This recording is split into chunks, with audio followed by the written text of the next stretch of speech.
Serrano versus Katie Taylor, the rematch. Do you think Amanda Serrano got robbed?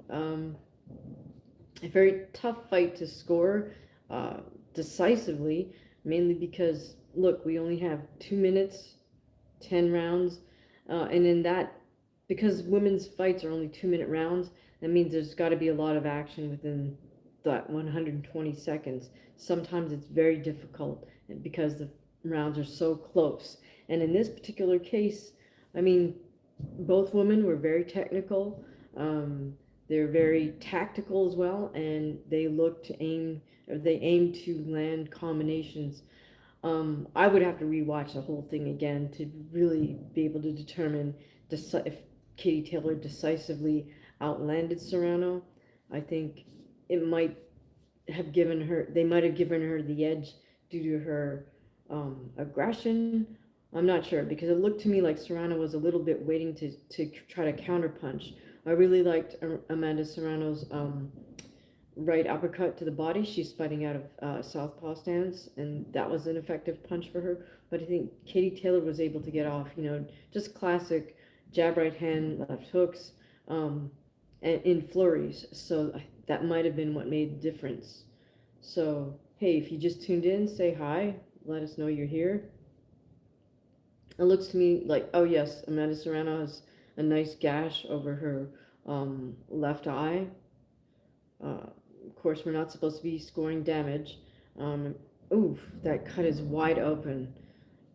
It's like a small mouth over her right on her left eyebrow, or her right eyebrow rather. Gosh, your cut man should have done her the favor right after the fight and close that. It looks terrible. It's like right here and it's wide open. Um, you want to close that immediately for a number of reasons.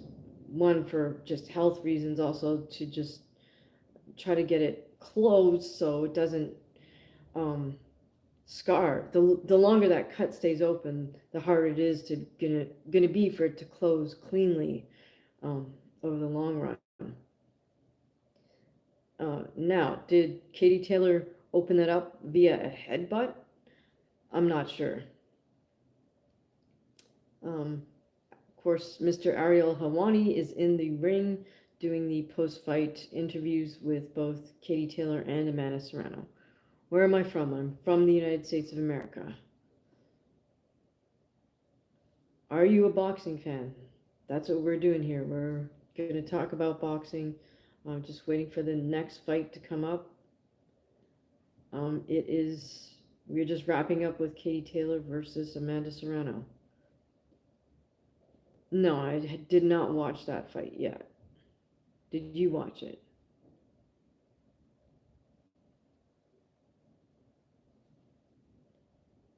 Okay. Whoops.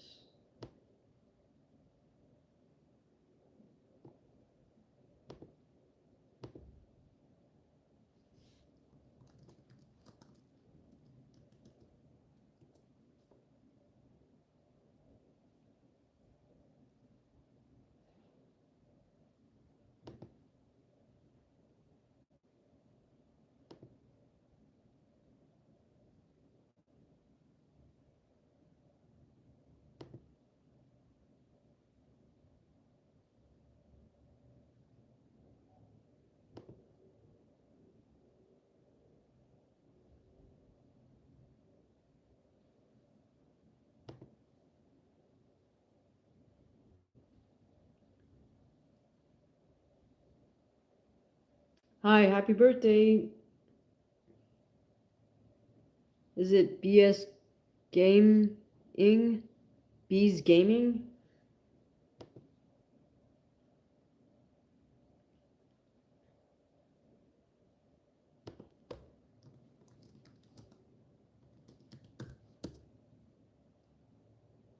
Hope you're having a great birthday.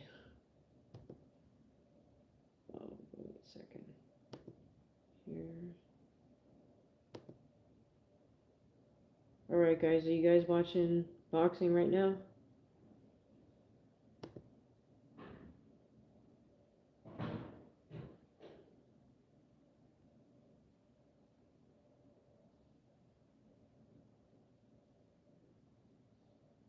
Okay, well, I got it. You got a gaming channel. Hi, Greg. How's it going? Are you guys watching boxing?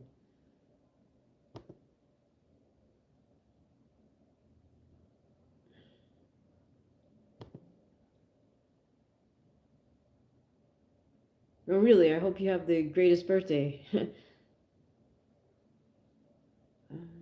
see.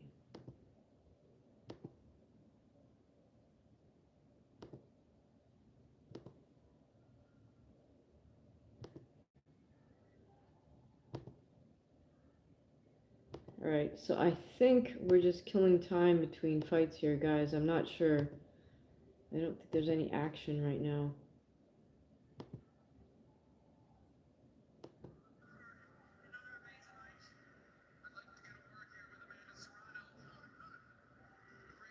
It looks like we're just gonna keep playing the post-fight ring interview between with Ariel and Amanda and Katie. All right. Your birthday, Natalie. Your birthday is on December 25th. Well, happy birthday to you in advance. Hey, Shug, how are you doing? Appreciate you tuning in.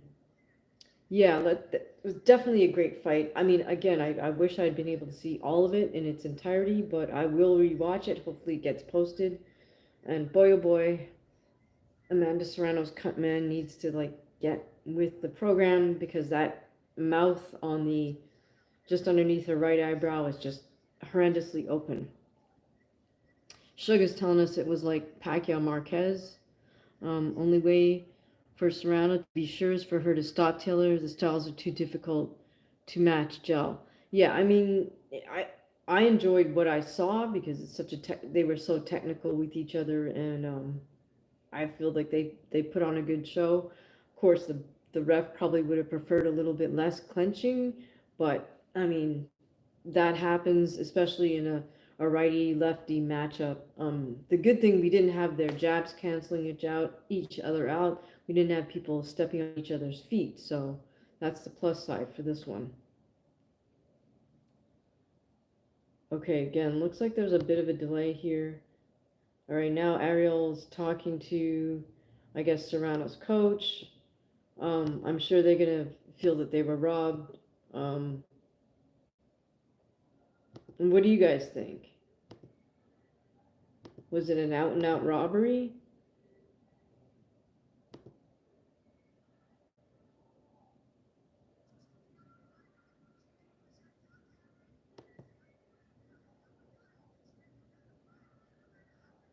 Hi, Agent Oreo. Welcome back.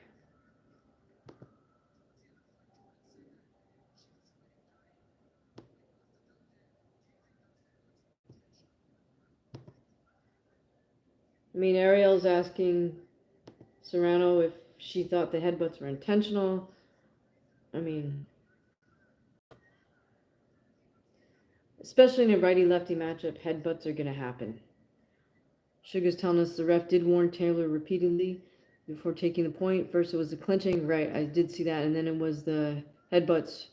Um, the fight was tough and rough and tumble, definitely, and action packed, for sure. Yeah. What am I doing? We are watching boxing. Taylor Serrano 2 just wrapped up, and we're just talking about that. I think the broadcast is just killing time right now, so I'm not sure what's going on. But yeah, so they're showing replays of the fight and whatnot. Suzerain is asking when is Mike versus Paul. I mean, I guess it's coming up next, but right now it looks like they're just, as I said, filling filling time here. Shug is asking, how would I mitigate against a fighter that leans over the lead foot inside and lands with the head? I mean, if you can see that coming, you gotta like if they're really leaning over low, then you gotta just time that and go for an uppercut. Um, Otherwise, you could try to step back simultaneously and come down with a chopping right if you're an orthodox fighter.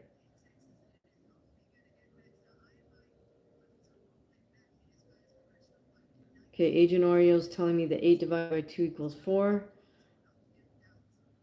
I'm not sure what you're driving at there, Oreo, but yeah, you're right.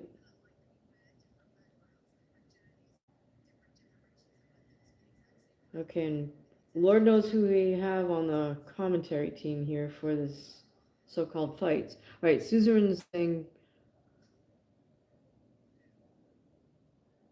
prime for prime. Would Tyson win or lose to Usyk? I think prime Tyson beats an Usyk. Simply because, in spite of all the great movement that Usyk has, Mike Tyson would just, he knows how to work angles too. And he's very fast and explosive in working his angles. And he would have closed distance and been able to, land one of his patented uppercuts, I think, on Usyk.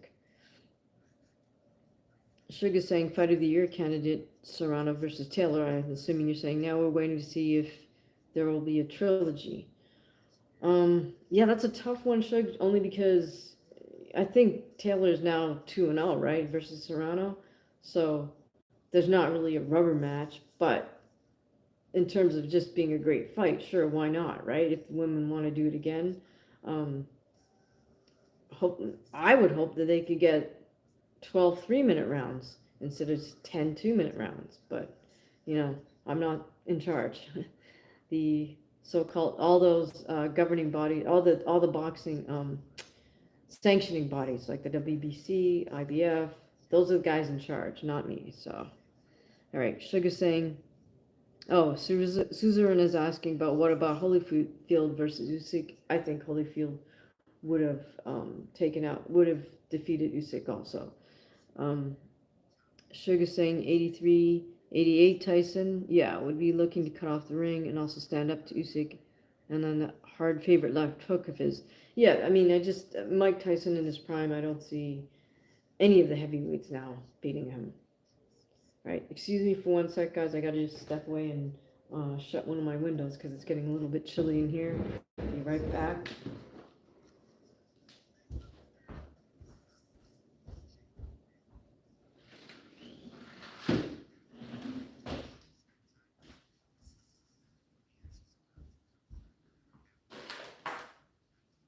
Okay, so right now, again, it looks like we're just watching filler as we wait for the next fight.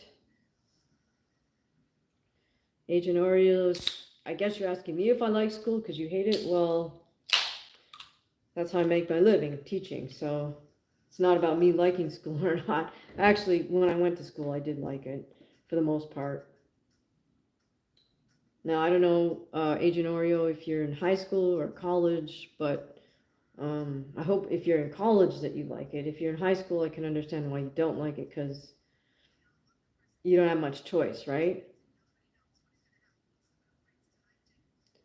All right, Agent Oreo, I hope you have a charger so you can stay with us here. 2%, it's about to run out, right? Cheers, everybody. Have you guys tried this? It's called hop water. I don't know if it actually has any hop in it. It's non-alcoholic, but it has ashwagandha, L-theanine, and it actually does have hops in it. It's called Azsaka hops or different types of hops. But anyways, it actually tastes pretty good. Hop water. They have nothing to do with this live stream. I just like drinking it.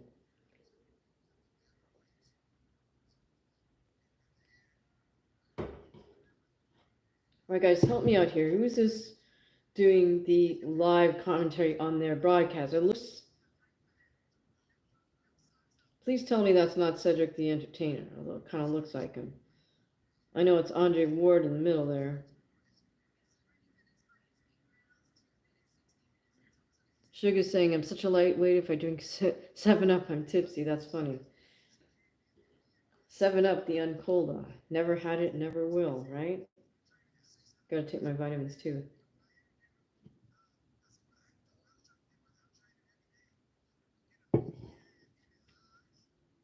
Okay, they're really just trying to kill time here. This is one of the things about boxing that Dana White always criticizes is that there's like half an hour or whatever between fights, and it's like I don't know what Andre Ward has to say to Kate or whoever the other guy is that Cedric the Entertainer? Just a look-alike? I mean, I'm not really interested in their conversation. I don't know about you guys. Sugar's saying they have to wait for the guys in the back. Yeah, whatever they're doing. Yeah, and then they've got to drag things out.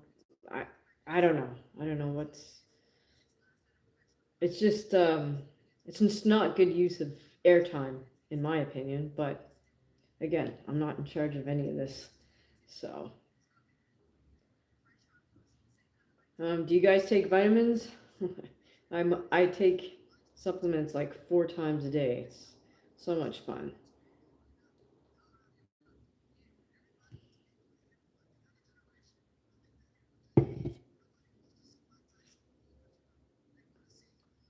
Sugar's telling us when I used to do radio work, they always harped on dead air is the enemy. Yeah, well, are you guys listening to this desk commentary between these three people? Because I'm not. I mean, I've got the sound on, but I'm not listening to them. I have no idea what they're talking about.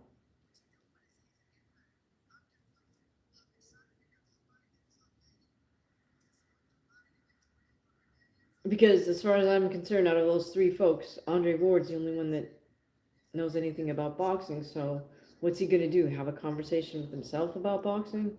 I don't know.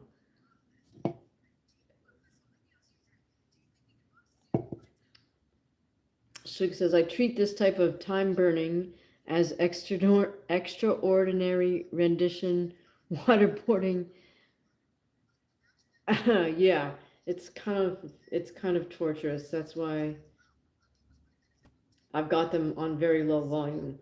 Shug, you're at 1%. Okay, dude, find a charger or something. Somebody lend Agent Oreo a charger so he can charge his iPad and remain with us. Or maybe Agent Oreo, do you have a phone?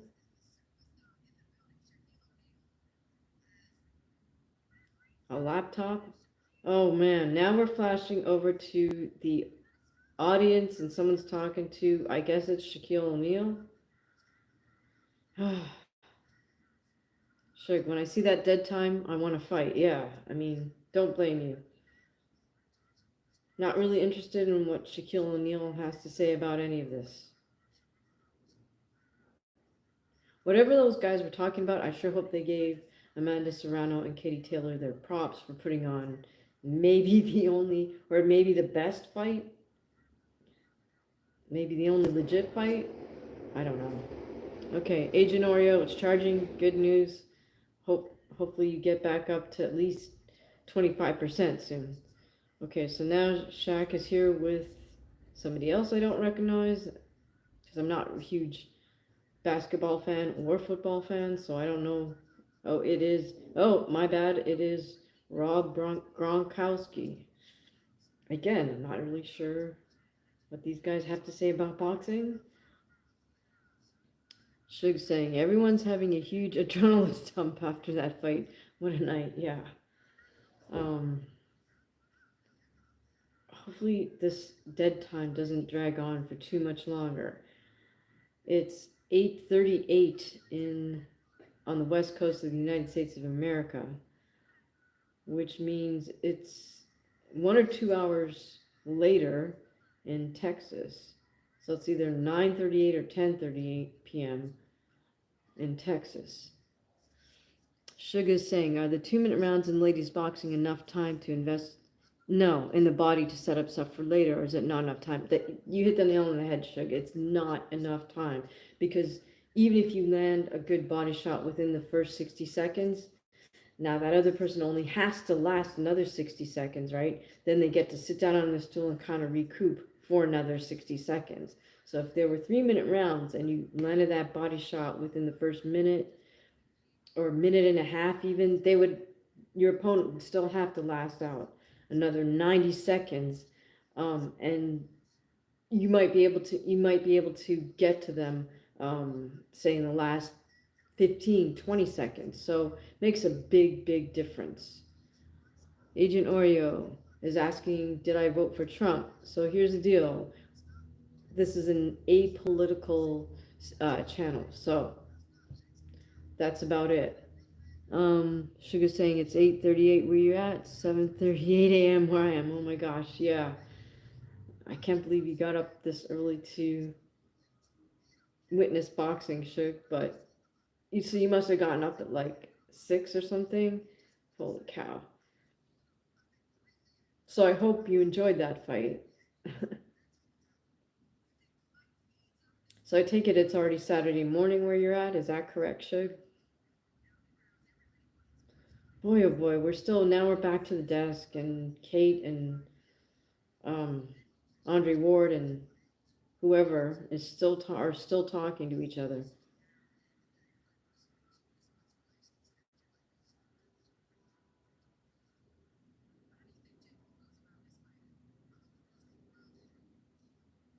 This is just way too much like chit chat pre-fight. I mean, I almost wish they just jump cut back to some, I don't know, footage of both fighters. It's really bad that they didn't have a package prepared for this, but anyways. Sugar saying, I just love the sport so much. You're right, it's Saturday. Okay, yeah, I make these sacrifices for the sport I love. Oh, for sure. Getting up early on a Saturday morning to watch boxing is definitely a sacrifice. Sugar saying, heck, I'll watch cats fight if it's a good, it's good, something about combat stuff. Yeah, I get it. I know I have friends who like watching those nature shows where they show two different animals fighting, whether they're the same species or two different species of animals. Um, I'm not quite into that stuff, but I know some of my male friends really get a kick out of that stuff.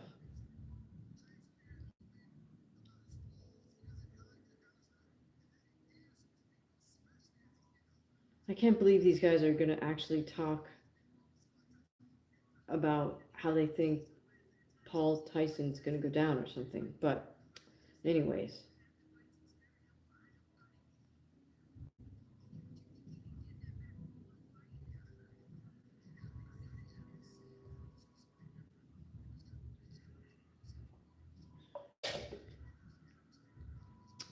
wow.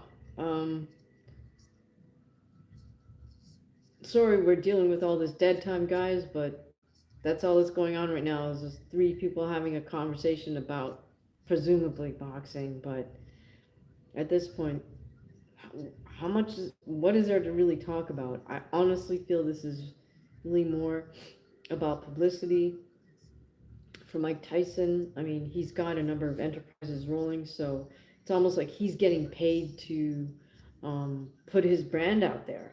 He doesn't even have to pay to get all these eyeballs on him, right? He's getting paid some type of purse, and Netflix is putting him out there. In fact, my suspicion is that Mike Tyson has some kind of business deal with Netflix that goes well beyond this fight in quotations that we're going to watch tonight. I think he might have just something else lined up with Netflix, and this is just part of the deal that he made with them. Because, Netflix knows that if Mike Tyson appears on their inaugural sort of live streaming of boxing, they're going to get a lot of eyeballs. Oh, Agent Oreo, I'm sorry that your iPad died. I hope. Well, find a charger, man. Or maybe, I don't know, maybe you can borrow somebody's laptop, or maybe you can get it on your phone. I'm not sure. Okay, now at least they're going to boxing footage.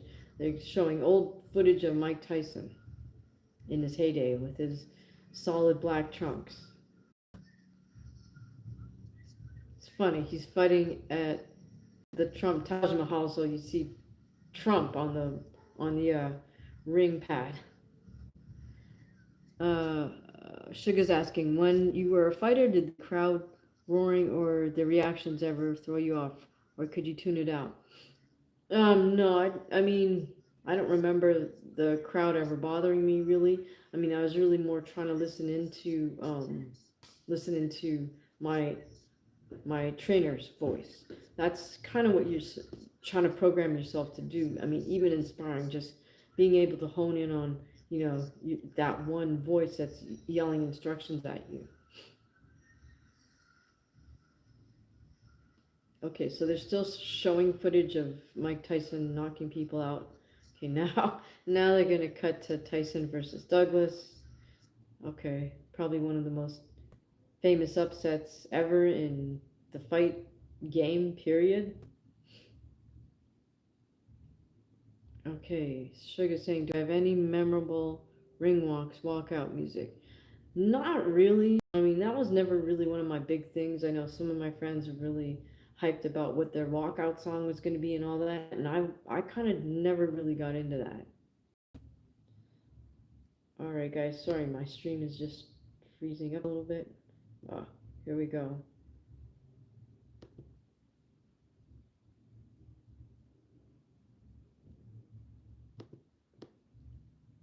Yeah, they're showing the upset, Buster Douglas stopping Mike Tyson, of course.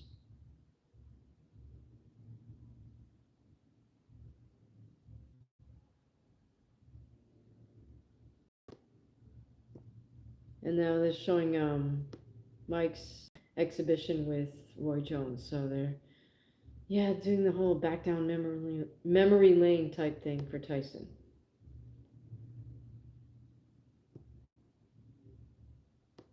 Oh, now we got Mauro Ranallo and Rosie Perez and Roy Jones doing a stand up at ringside.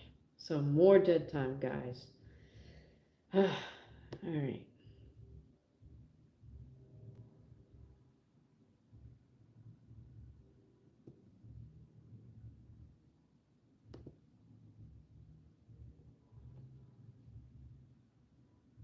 Sugar's saying, I was trying to imagine what you would walk out to. Maybe Michael Jackson's Rock With You. Uh, that's that's kind of a fun one, right? I don't know. It's sometimes you want something a little more aggressive. Sometimes you want something kind of upbeat. Um, so I don't know. I mean, I think there's everything from classic rock to old school hip hop.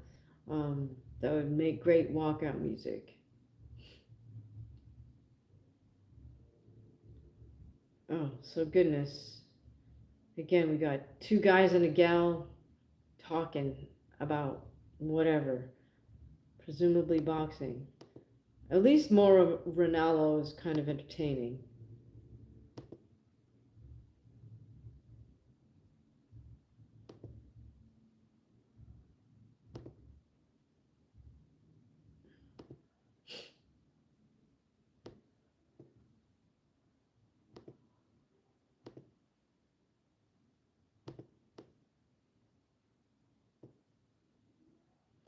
All right.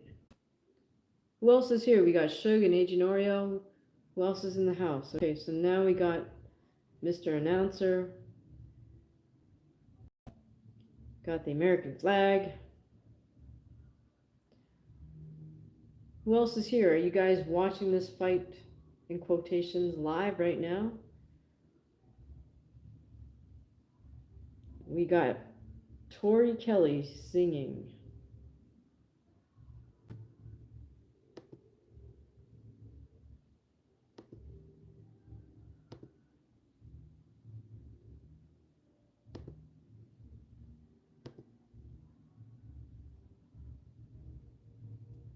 Agent Oreo, so you're not watching the boxing?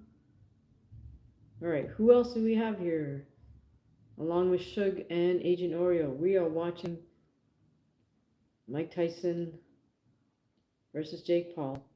Right now, the national anthem is being sung.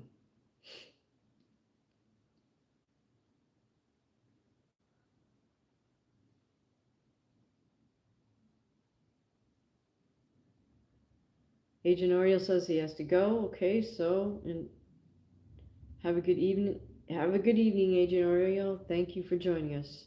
All right, who else is here? We got Suge in the house and a few more people. Okay.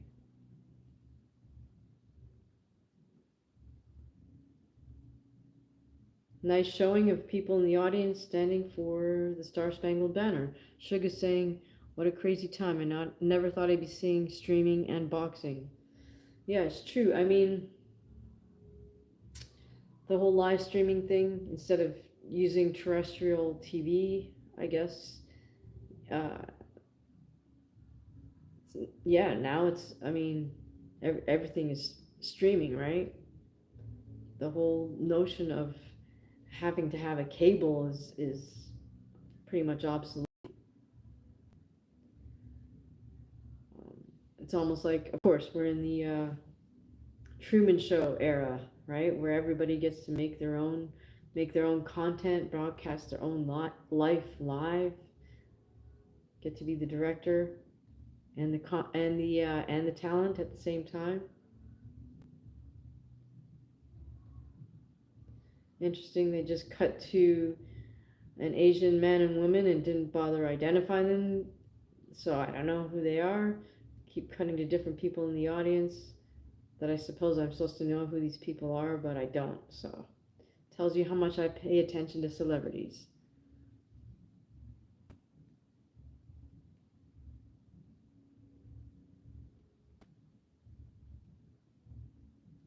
More celebrity faces in the crowd.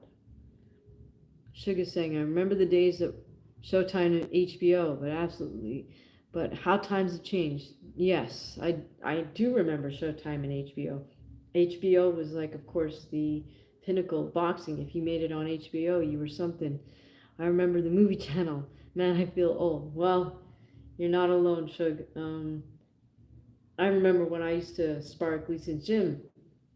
One of my sparring partners, uh, trainers, whenever he thought that we were doing really great in the ring sparring, he would yell out, "That's some HBO ish," and I mean that was a high compliment. So yeah, HBO used to be the gold standard of boxing, but no more. Okay, so anybody else tuning in to watch this event? Sugar, are you still watching this? The boxing, that is. I know a lot of people are turned off by this. I mean, yes, I am, but it's more of a curiosity thing. Sugar's saying, yes, still watching. Okay, so here we go, guys. So it's a fight between two heavyweight males, 14-ounce gloves, 2-minute rounds. Okay, so that right off the bat, look, a professional male fight, 3-minute rounds, 10-ounce gloves for heavyweights. Um,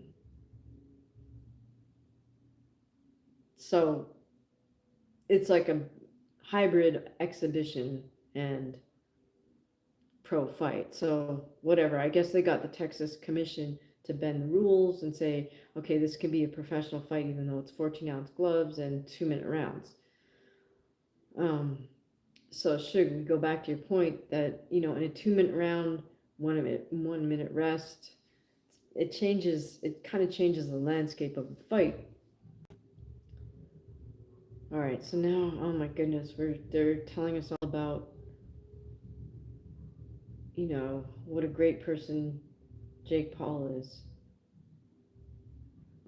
Uh, smoke and mirrors. He's had one legit fight versus Tommy Fury. I mean, one legit fight versus a legit boxer, which was Tommy Fury. Someone else mentioned, oh, he did have another fight against some unknown guy, but if you look up that guy's record, I can tell you right off the bat, he was or is what I call a professional opponent because he built up his record with wins versus absolute tomato cans. So that's what some people do. They just go out and fight a bunch of tomato cans, build up a bunch of wins, so then they can then, as we say, cash out, go because they look like a valid opponent on paper, but everybody knows or everyone knows that they're really not. Um, anyways, yeah, I did a whole video on the journeyman fighter, and then I broke that down as one of the categories. So you have just guys who go out and become what I call a professional opponent. Okay, so Sugar's saying, well, I appreciate it for what it is. This is entertainment of some sort. We got the pure boxing earlier. Exactly. I mean, Serrano Taylor kind of was the actual boxing fight I mean competitive fight. I'm not sure if the earlier male matchups or blowouts, like was Carrington a blowout? And honestly, I don't remember any of the other fighters on the undercard. Okay, so now the Paul brothers are being driven out in a car instead of doing a ring walk in a green car with blue designs painted onto it. Not sure what that's all about. I guess it makes good for good television. Oh, okay, and he has a cage with a pigeon in it in the back. A white pigeon. I don't know if you guys saw that clip where he wanted to gift Mike Tyson with a pigeon, and Mike Tyson said, "Oh, that's a not a high pedigree pigeon," and he was going to feed it to his falcon. Again, I don't know how much of this stuff has just all been pre-scripted, right? I don't know. Logan was spraying something on Jake. They're still singing this car that's like, I think it's on a track or something because it's going so slowly. Yeah, it's on some type of track. Um, there's a guy with his hand on the steering wheel, but I don't quite understand the point of this unless he's trying to promote the car. I mean, it's going so slowly that other people are walking like baby steps alongside them.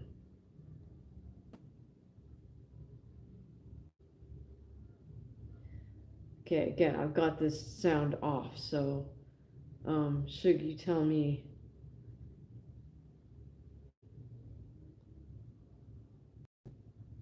All right, so for those of you watching Tyson Paul live, that's what we're looking at right now. Sugar saying Jake's coming out to Phil Collins in the air tonight. That's an interesting choice, huh? Okay, now they get out of the car and start to walk, or he's sort of shadow boxing ish, walking towards the ring. He's got a really weird ring outfit. Um, Sort of a white, shiny sweat jacket thing and white trunks.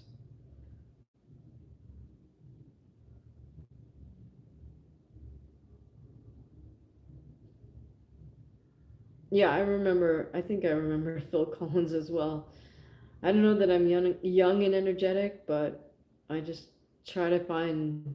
I force myself to go to the gym. That's all it is. Should nothing fancy, nothing magic. Just uh, yeah, just forcing myself to do it. All right, so now Jake Paul just did a couple laps around the ring. Looks like he chose this sort of luminescent white as his color. Um, kind of walking around the ring. I assume soon we will have Mike Tyson making his way. I'm actually not sure who those folks are who are working Jake's corner. Right, so now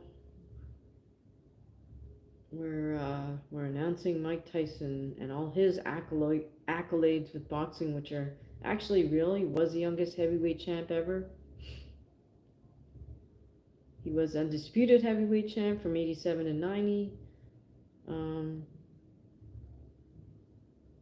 he's saying he's had over 7,000 days between sanctioned fights. Okay, that's nice. And inducted into the Hall of Fame in 2011. Okay, well, that kind of goes without saying that Mike Tyson, you know, was going to be in the Hall of Fame. Sugar saying this is good. This should be a good barometer of just how much one can accomplish by putting his mind to something. Coming in at 228 pounds at 58 years old is inspirational. Yeah, I mean he got himself in fantastic shape, and I think if nothing else, having this goal to aim at was very good for Mike and very good for him mentally. Um, I can understand that. Like, just this gives him the motivation to push himself to get himself in the best possible shape of his life. Uh, what could be wrong with that? You know what I mean? So we will see how this goes. Okay, so now I think we're getting ready to announce the ring walk for Mike Tyson. Boy, we're really dragging this out, aren't we? Because um, it's now 9 o'clock where I'm at. So had about a good half hour of absolute dead time. Okay, so here we have Mike Tyson about to make his ring walk. Now he's not in a car. He's actually on his feet. He's got the black towel with the cut out, and he's just walking. Good for him. And he's got LF go on his black towel draped over his head. Just old school Mike. Sugar saying watching Mike Tyson make the ring walk really brings back memories for me. What an interesting time. Yes, definitely. I mean, I like the fact that he brought back that cutout towel thing. 40 mil for Paul, 20 mil for Tyson. I think that would be a great split for Taylor and you. What do you think? Man, I mean, yeah, it's hard to turn down 40 mil or 20 mil, I suppose. But again, I think Mike has something else going on with Netflix. I think this is part of a bigger deal. Um, Maybe Jake Paul does as well, but I think that's a motivation for Mike, that there's something else tied in with this. But, I'm not privy to that information. I'm just making a hypothesis. All right, so now Mike is in the ring, bouncing around on his feet. That was quite the understated entrance on his part. How would I prepare for Katie Taylor or Chantel Cameron? Well, they're both much bigger than me, so it's like that's a great question. I mean, I don't think I could, but um, I'm not familiar enough with Chantel Cameron's fighting style to um, really comment on that. But for Katie Taylor, who's aggressive, come forward, right-handed. I mean, in a sense, I think Serrano had the right idea, but she just wasn't able to get off enough. And that's, again, the problem with only having 2 minutes. If you're going to play Matador to somebody else being the bull, you just may not have enough time to get in enough punches to score enough points, as it were. Might be coming in using a peekaboo. I don't know. I mean, those both, like I said, both those girls are just way too big for me. So, um, yeah, no, I wouldn't even spar with them. They probably walking around 20 pounds heavier than their fighting weight, so they're probably like 145, 150, and that's just way too big for me. All right, they're introducing the referee, who I'm not familiar with, Mike Callow or something. Not that that matters. All right, and Mr. Ring Announcer, who looks like a Ken doll or something, he's just announcing the fight.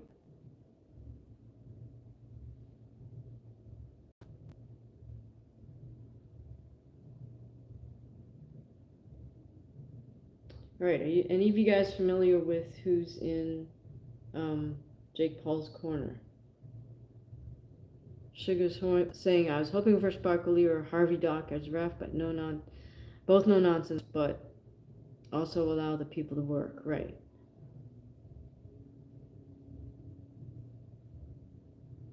Okay, I think it's semi-humorous that we think that Jake Paul is 10-1. Amazing. I mean, most of his fights were against former MMA fighters, or MMA fighters. Some of them retired, some of them not.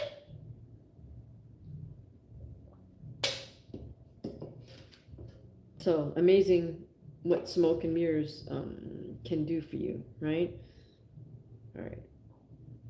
So the one thing that's a little bit better in terms of Jake Paul and his gloves, at least this time he has two gloves that are the same color. One of his fights, they allowed him to wear one glove one color and one glove a different color, which I thought was not cool because it creates kind of a visual, um, I don't know, not an optical illusion, but it can mess you up in terms of the color of someone's gloves and you being able to perceive depth perception with that. Right now they're announcing Mike Tyson.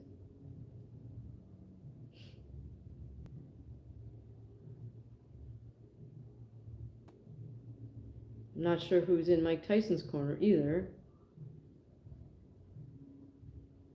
I thought the Brazilian fellow might be in his corner, but it doesn't look like it. Yep, Sugar saying bell's just about to ring. Absolutely right. We're here watching the Mike Tyson Jake Paul entertainment event.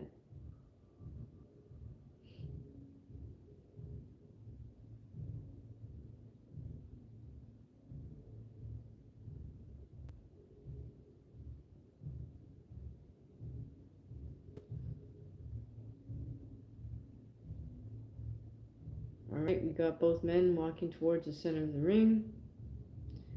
It looks like a packed house in Arlington, Texas. The referee looks like he's about a foot shorter than both men, so that's going to be interesting for him to try to break up any clinching. He's indicating where the belt lines are, force them to touch gloves. Both men head back to the corner. Oh, yeah, okay, the Brazilian guy is in Mike's corner. Okay, that's a relief. I'm referring to the fellow that you've seen lots of little clips of him doing mitt work. All right, so here we go, guys. It's about to get underway. All right, Shug, what do you think? We're looking at Mike Tyson and Jake Paul in the ring. Here we go for round one.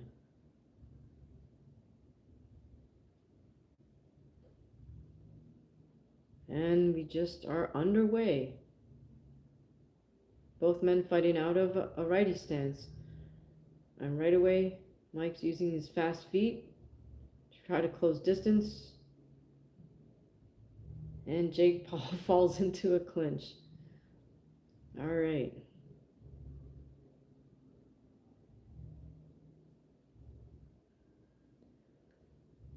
Hopefully Mike doesn't have flashbacks to Evander and bite an ear or something. All right. I don't know why Jake Paul decides to like duck down or level change low on somebody who's shorter than him, but that's what he just chose to do. And again, so now they again fall into a clinch.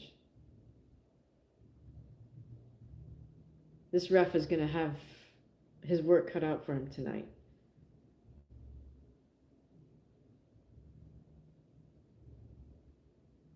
Shug, tell me what you're seeing.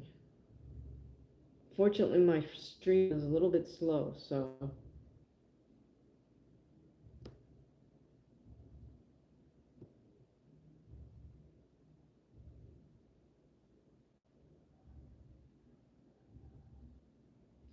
Oh, good observation, Shug, is saying that Tyson's right knee, which is in a brace, might be bothering him.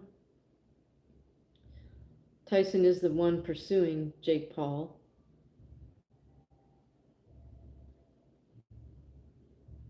I did say in one of my shorts that my prediction is Jake Paul's going to get a decision of some sort.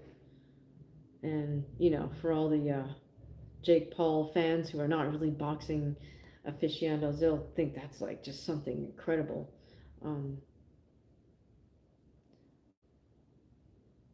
Mike's using his patented peekaboo style, trying to move his head side to side.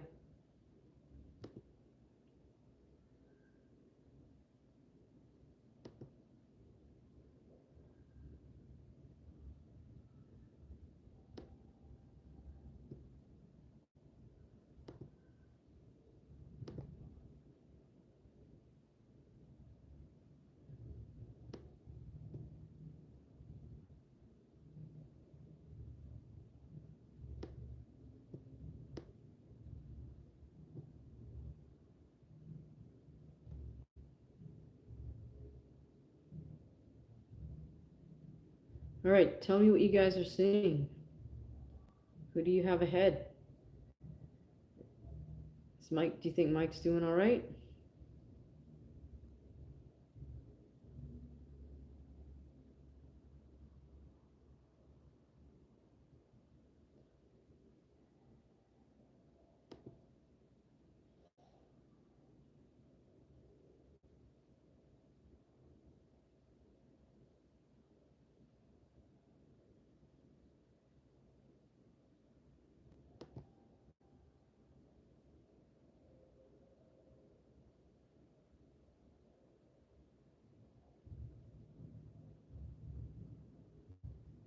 Okay, we just I'm just waiting for my stream to pick up.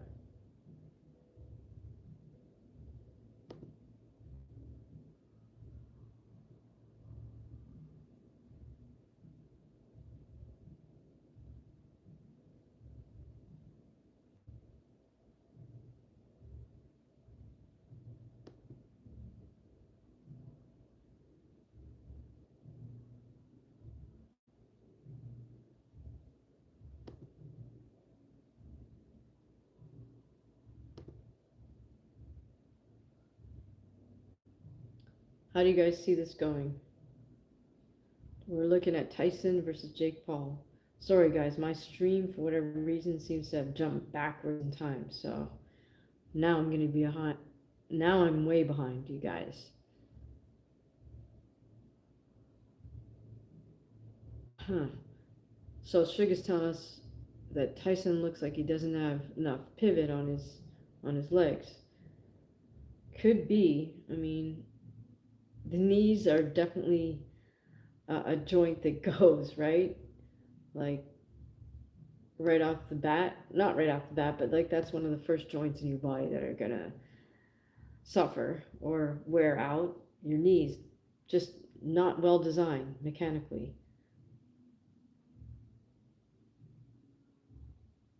And Sugar saying it's also the endurance. Well, you know, if that's the case, that's on Mike because you can certainly develop endurance. I mean, and of course that's something that every fighter knows.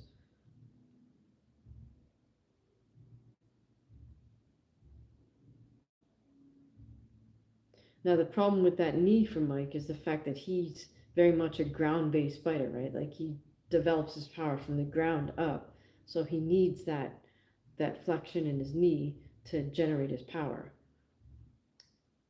That's how he got those awesome explosive uppercuts from just coming down from a crouch and right up. Just generates so much power that way.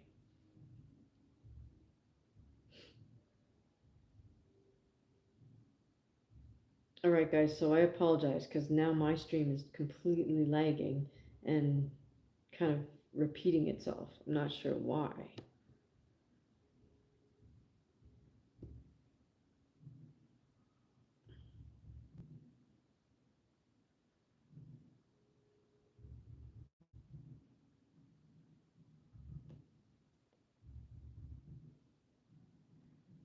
So Jake is just moving around, going backwards pretty much, and trying to throw out jabs to the head, jabs to the body, occasionally adding a right hand behind it. But yeah, he's just throwing out single jabs. I mean, it looks like he's doing the least amount of work possible, trying to make it look like he's doing something by throwing out these single jabs. And again, all the Jake Paul fans will fall for it and think, oh, he's just a brilliant boxer.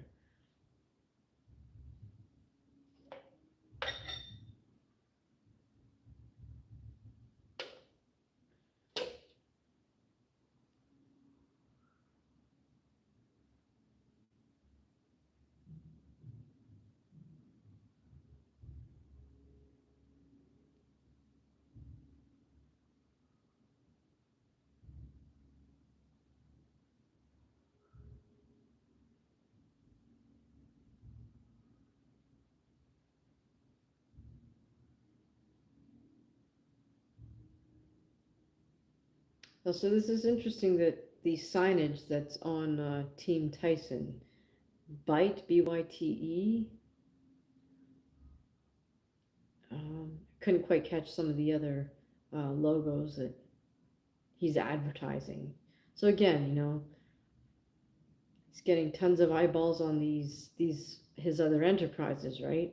So he's getting paid 20 million to advertise for free, right? Like he's getting paid to advertise instead of him having to pay for the advertisement. So I think maybe that's it, right? Maybe that's the business deal. All right, so Sugar's telling us that Tyson is really winded, but this is the issue. Yeah, that was a possibility. Uh huh, for sure.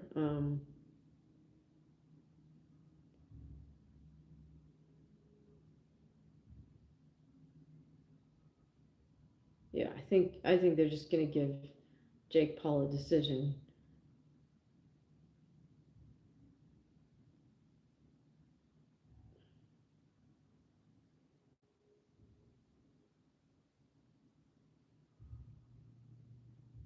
And all the Jake Paul fans really they're gonna think he's something special because, but I mean I tell you like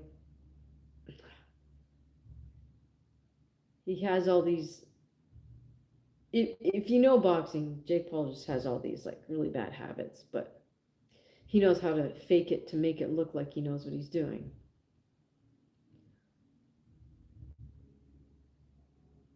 He's just moving around on the outside, throwing out single jabs, and then when Mike falls in inside, they clinch.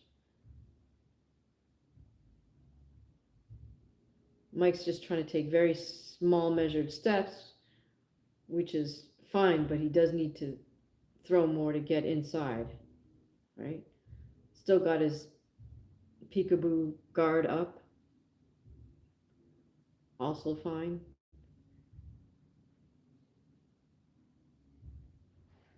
And good torso movement.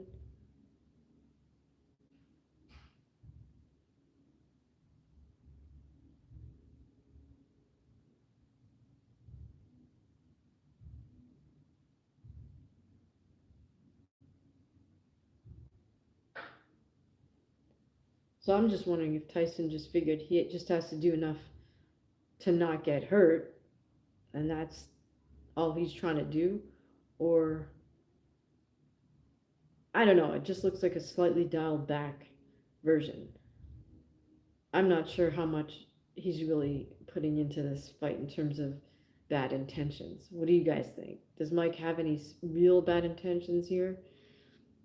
Sugar saying it's definitely the legs. He wants to do things. He sees the openings, but his body will not respond in time. Uh, same same happened with Oscar against Pac-Man. Um, yeah, I mean, you really have to work at maintaining your legs. It's beyond just going and doing your road work. You gotta do some serious strength training. My theory is that as we age, we start to lose the muscle mass from our legs before we lose it from our upper body. So in any case, problem there is if Mike's already got a bad right knee, that makes it hard for him to do a lot of leg work, right? I'm sure you guys have seen all the old footage of him on the leg press machine and whatnot. I mean, he did really pump iron back in the day.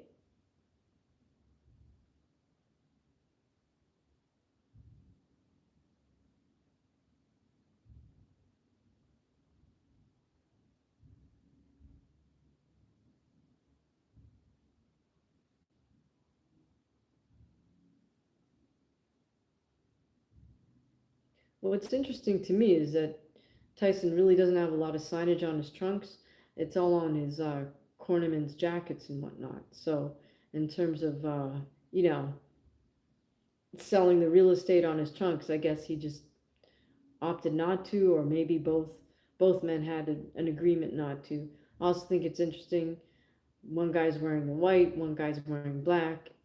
Um, you can't tell me they didn't discuss this, and agree on their ring outfits. Um, Sugar saying not comparing Paul with Pac-Man, just the look of things and the posture. Yes, I no, I understood exactly where you're coming from with that. Yeah, Mike does not look solid on his feet. I mean, the way he's moving, I would almost wonder if he also doesn't have hip problems, not just knee problems. But only he knows the answer to that.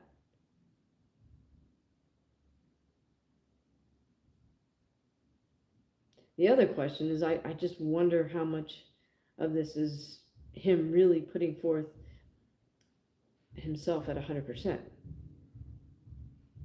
and how much of this is just him being on uh, an agreement not to really go after Jake.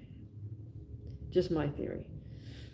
Sugar saying Tyson moving in there looking really ragged.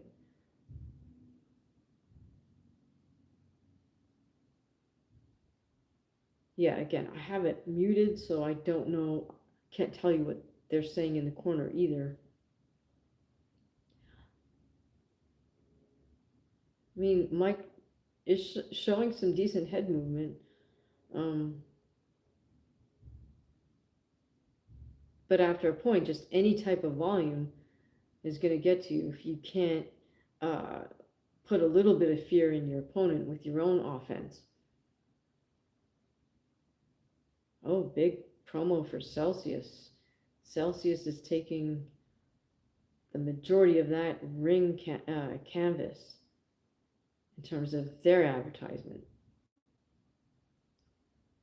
Okay, so on my stream, I'm seeing the fourth round. We're probably ahead of the fourth round in live time. But yeah, I think Paul's gonna get a unanimous decision here. And like I said, Mike Tyson got paid 20 million to advertise his brands. Now the other thing that's a disadvantage for Mike is the 14-ounce gloves, right? Because he's used to fighting in tens, and even if he does land a punch, it's not going to be as effective. But yeah, he's just not closing distance. And the question here is he really trying? Or is he just trying not to get hit by Jake?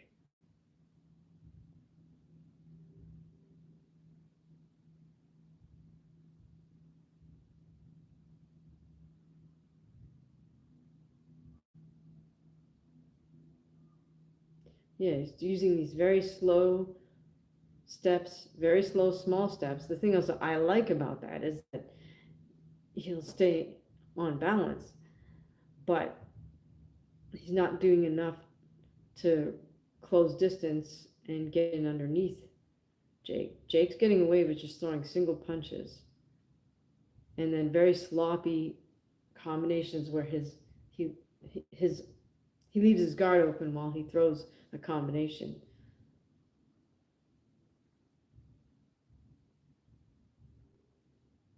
Single jab to the body. Pause, pause, pause. Single jab to the head. And then lots of posturing and looking at each other, right?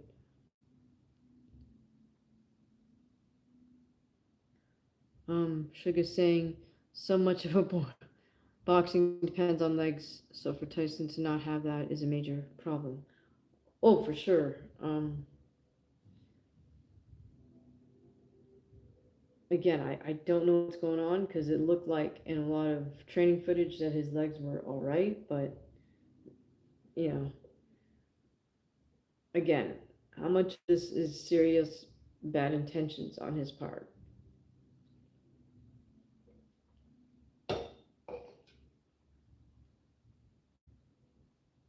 Anybody else watching? What are you thinking of this Mike Tyson versus Jake Paul? That's what we're watching together right now.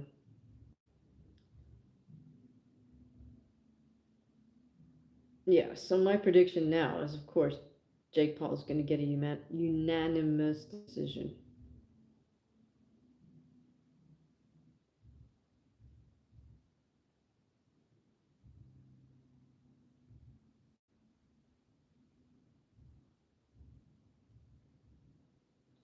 Okay, I'm seeing the fifth of 8 rounds.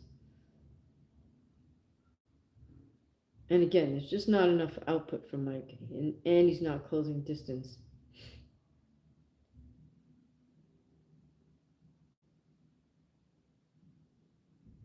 So Jake Paul can get away with just throwing single punches. Oh, he misses wildly with a right hand. I mean, yeah, that's the irony of this is again, people are gonna think, oh, Jake Paul is such an awesome boxer because he outboxed Mike Tyson, but he's really not very good. He's throwing a single jab, jab to the head, jab to the body. Um, it's kind of a cardinal rule in boxing. You never want to throw a single jab. Every now and again, Jake will throw two jabs, then a single left hook, but you don't want to throw single punches because you can leave yourself open to getting countered. But Jake's able to now box with his lead hand low, meaning his left hand is down. Now he's got both hands down. So, not like he's trying to showboat or anything. I think he's just not that skillful. But he knows how to impersonate a boxer in the ring. And he's getting away with it. Honestly, I think Tyson's not really trying. Um, and he just knows Tyson just has to rely on his defense to not get hurt, but he's also really not got any bad intentions towards Jake. So, I don't know. That's my interpretation of what I'm observing. What do you guys think? Do you think this is legit in terms of there being bad intentions?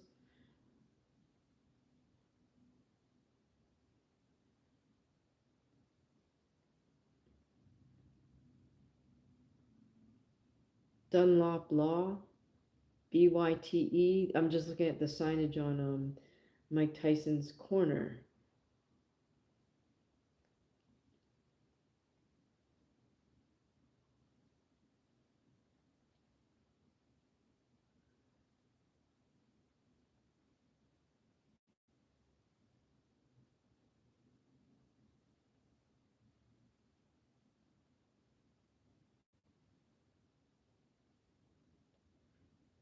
So I'm wondering, what do you guys see? Do you see that there's any bad intentions on Mike Tyson's part? Because honestly, I don't. But you know,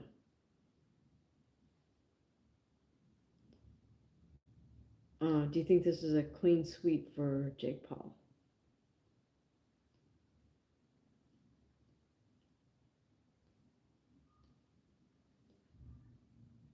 All right. So Shug, tell me in real time what round we're on, because again, my stream is stalling.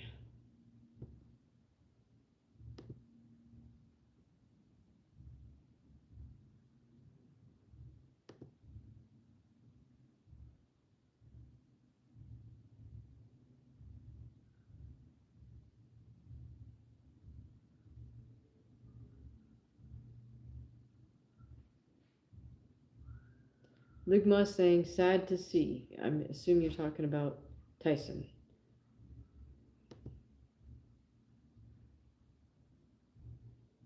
Um, well, Ligma, I was saying earlier, I think this is just advertising ploy in a sense because Mike Tyson's getting paid $20 million apparently for this, and instead of him paying to advertise his brands, he's getting paid and he's promoting his brands, albeit on his mostly on his cornerman's jackets and whatnot. So I don't think he ever approached this as a legit boxing fight. I think it was motivation for him to get in great shape, which is a good thing. Um, yeah, and then it's just an opportunity to advertise. Battle Axe 82 saying all of Paul's fights are fixed. Yeah, for sure. Like that Ben Askren one was just blatantly, Ben taking a dive off a right hand. Um, I think Jake's smart enough to know that Tyson's not going to take a dive, but he might agree to not come after him full bore, right?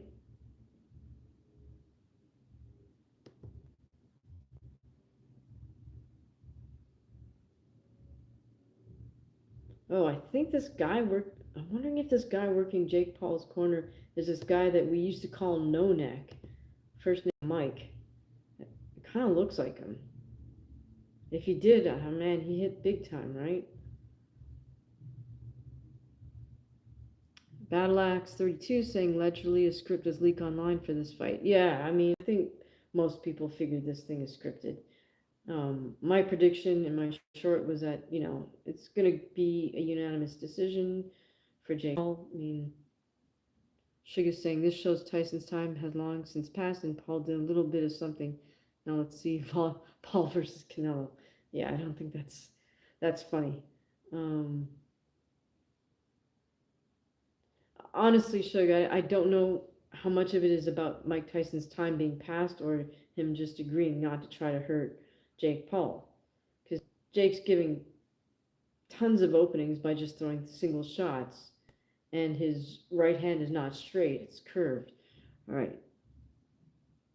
Battle Axe says the script had Tyson getting stopped. Interesting. I mean, Tyson doesn't need to get stopped, he just needs to not get hurt, right? And he's good.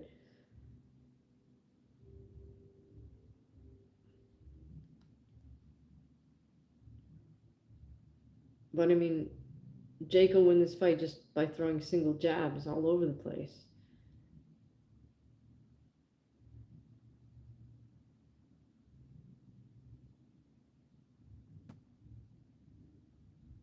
Shook said Tyson did his thing, but he's not have the zipper pizzazz he once had. Yeah, I don't even know if he is trying to have the zipper pizzazz. Because literally all you need to do is have a sudden spurt for 15 seconds and he could really do some damage. But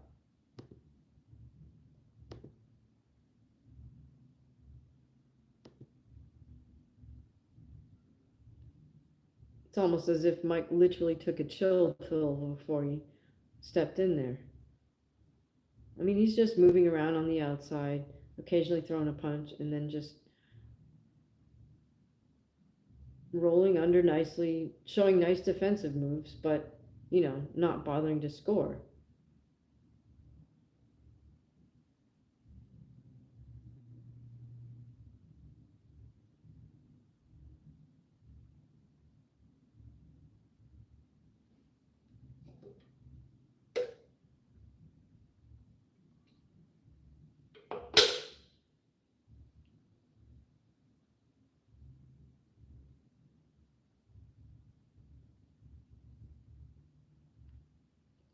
Can you hear any of the cornerman advice to either man?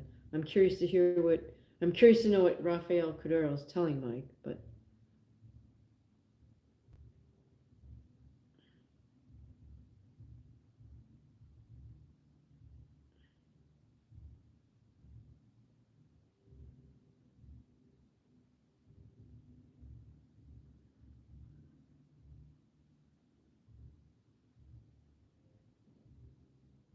okay, so I'm seeing the eighth and final round, 2 minutes.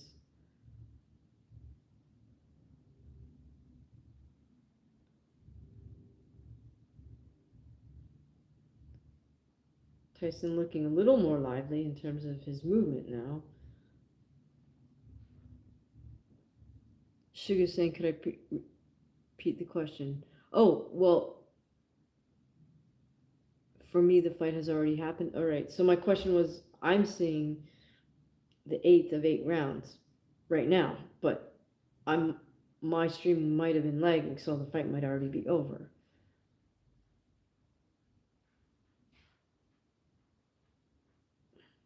So you have Jake Paul just kind of standing in the center of the ring, kind of looking at Mike Tyson with his hands low. Every time he throws his left, he opens up and moves his right hand back. So he's completely open for a counter shot. Um,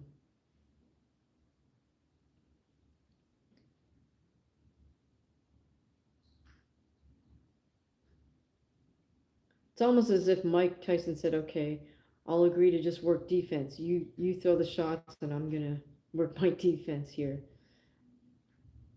Right? He's making beautiful like side to side movements, making Jake miss, but he's not firing back.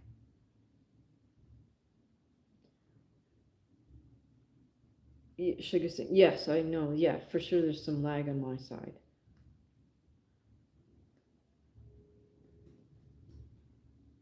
So honestly, guys, I really don't even think that Mike is trying. I think the objective here was just for him to. He says, "Okay, I'll work my defense as much as I can. Just stay away, move my head, try to minimize the hits, and that's it."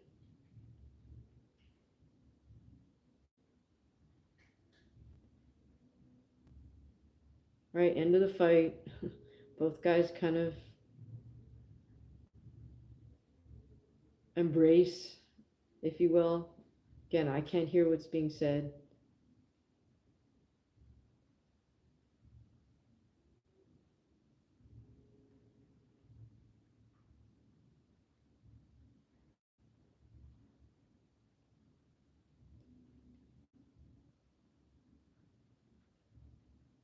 Then Jake Paul's corners all coming up to Mike Tyson because, of course, he's a hero to them.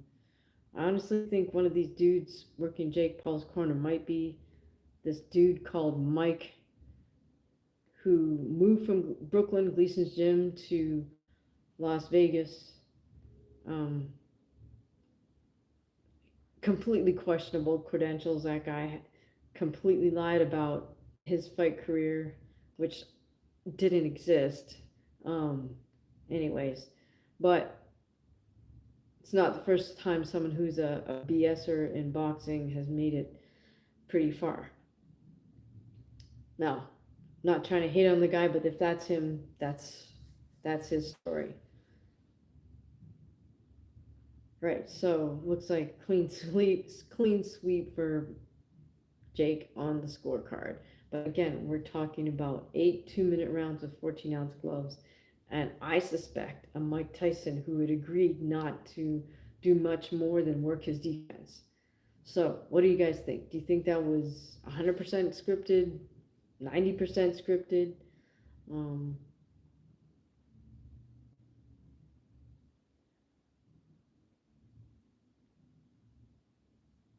are you guys going to watch the UFC fights tomorrow night? That's the bigger question. Do you have Stipe or John Jones? Do you have Charles Oliveira or Michael Chandler? I'm definitely going to root for Stipe, but I kind of think John Jones has is going to take that one, and then I'm definitely rooting for Charles. But you never know with Mike Chandler. He's just explosive and dynamic, and even if he's technically flawed, he's so dynamic that he can get a one punch, one strike KO. So Battle Axe saying the entire card seems sketchy. Well, Suge and I were saying that Serrano Taylor too might be, or perhaps was the best fight.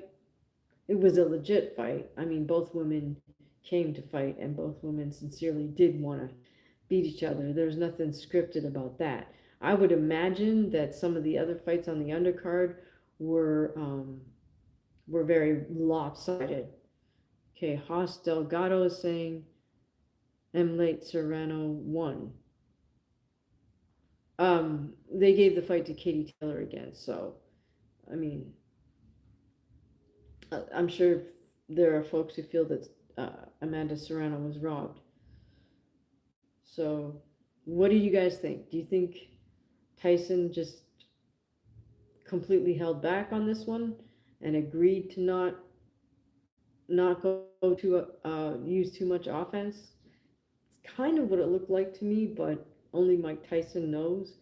But really, that's what makes sense. Of course, Jake Paul gets the W, and his brother's spraying something on him. Mike extends his hand, and Jake leaves him hanging. Wow, that's a diss. Okay, now he shakes Mike's hand. To me, it just looks like it was a business deal. So,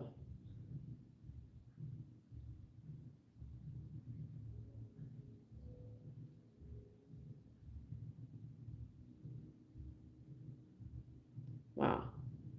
So the biggest news for me is the fact that I think this trainer Mike Nonak from who used to be at Gleason's is was in Jake Paul's corner. So, anyways, that's just my aside, guys. But look, hey, thank you very much for tuning in. Are you guys gonna watch the UFC tomorrow? Are you guys MMA fans as well as boxing fans? Sugar, are you gonna watch John Jones versus Stipe Miocic? Battle Axe, are you gonna watch the UFC fight card tomorrow? Haas Delgado, you gonna watch the UFC tomorrow?